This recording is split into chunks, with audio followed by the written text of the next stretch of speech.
Hello दोस्तों, कैसे हैं आप? उम्मीद करती हूँ आप सभी बहुत अच्छे होंगे। चलिए जानते हैं अपनी आज की कहानी के बारे में। रात के 12:30 बजे दरवाज़ा खुलने की आवाज़ सुनकर बुजुर्ग उषा जी ने उसी ओर देखा। सामने उनका बेटा सुमित और बहू नेहा घर में दाखिल हो रहे थे। ये क्या लगा रखा है तुम दोनों ने? हर रोज़ देर रात पार्टी से लौटना। मैं बुजुर्ग और बीमार हूँ, फिर भी सारा दिन घर का काम करती हूँ और तुम्हारे बाबूजी को बाहर जाकर सब्जी और दूध लाना पड़ता है। कभी कभार होता तो समझ में भी आता, मगर तुम दोनों ने तो हद ही कर दी है। थोड़ी तो शर्म करो तुम दोनों। सुमित ने पहले अपनी माँ की ओर घूर कर देखा, फिर अपनी पत्नी नेहा की ओर। उसका चेहरा गुस्से से तमतमाया हुआ था। तब सुमित ने कहा, सुबह बात करते हैं माँ। इतना कहकर सुमित नेहा को लेकर अपने कमरे में चला गया। अंदर कमरे से जोर जोर से आवाजें आ रही थीं। वे कह रहे थे कि हमारा तो जीना हराम हो चुका है, अब और बर्दाश्त नहीं कर सकते हैं, कुछ तो करना पड़ेगा। पानी सिर से ऊपर हो चुका है। अपने कमरे के दरवाजे पर खड़े रमेश बाबू के कानों में ये शब्द पड़े तो वह गुस्से में उषा जी की ओर देखने लगे।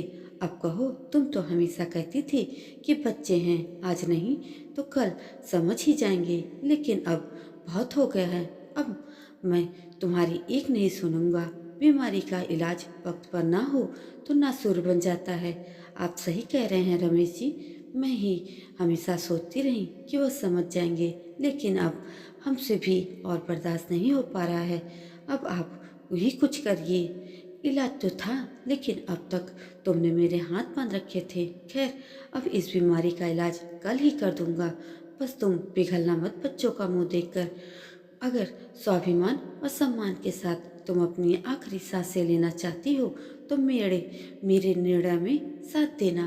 तब रमेश बाबू कुर्सी पर बैठे बैठे सुबह होने का इंतजार करने लगे। सुबह होते ही रमेश बाबू ने बेटे सुमित और बहू नेहा को अपने कमरे में बुलाया और उन्हें कुछ पेपर निकाल कर दिए। माँ, ये कौन से पेपर हैं? सुमित ने सवाल किया, जबकि नेहा अब भी थोड़ी जल्दबाजी में थी। मुझे जिम जाने में देर हो रही है, जल्दी बताइए। बस थोड़ी देर बेटा। रमेश बाबू उठे और लॉकर से कुछ और फाइल और पेपर निकालने लगे। फिर कुर्सी पर बैठकर चश्मा लगाकर कागज को पढ़ने लगे। ये कोर्ट के एग्रीमेंट पेपर हैं सुमित। तुम्हें याद होगा जब तुमने अपने 18वें जन्मदिन पर सबसे महंगी बाइक मांगी थी, तब मैंने तुमसे ये पेपर साइन करवाए थे। क्या लिखा है इनमें? नेहा अब सतर्क हो गई थी, जबकि सुमित सोच में पड़ गया।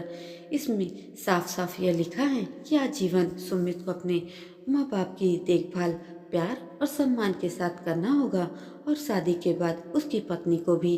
अगर किसी भी परिस्थिति में तुम दोनों अपनी जिम्मेदारी से मुंह मोड़ते हो तो इस घर और हमारी संपत्ति पर तुम्हारा कोई भी अधिकार नहीं हो रहेगा।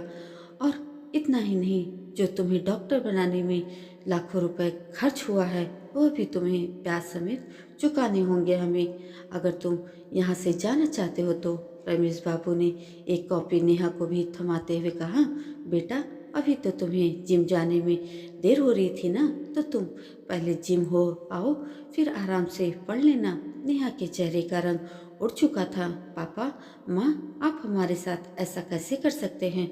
मेरा मतलब, हम इतने पैसे कहाँ से देंगे और फिर हम कहाँ जाएंगे? रात में जो गुस्सा और अकड़ दोनों में दिख रही थी वह अब डर और चिंता में बदल चुकी थी। रात को तो कह रहे थे कि अब बर्दाश्त नहीं होता, कुछ करना पड़ेगा। अब क्या हुआ पापा?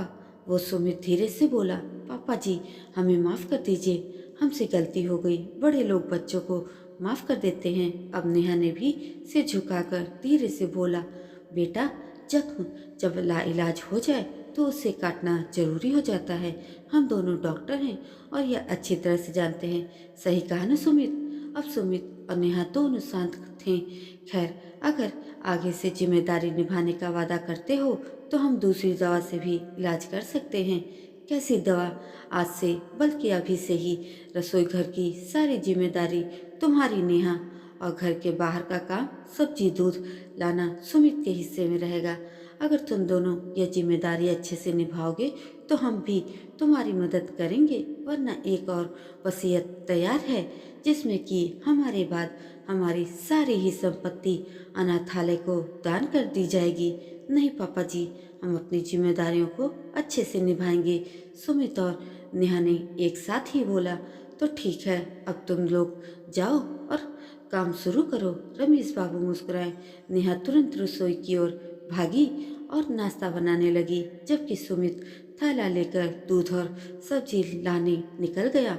उधर रमेश बाबू ने मुस्कुराकर उषा जी की ओर देखा और उषा जी ने भी सिर हिलाकर मुस्कुरा दिया। आखिरकार देर से ही सही बीमारी का सही इलाज जो मिल गया था।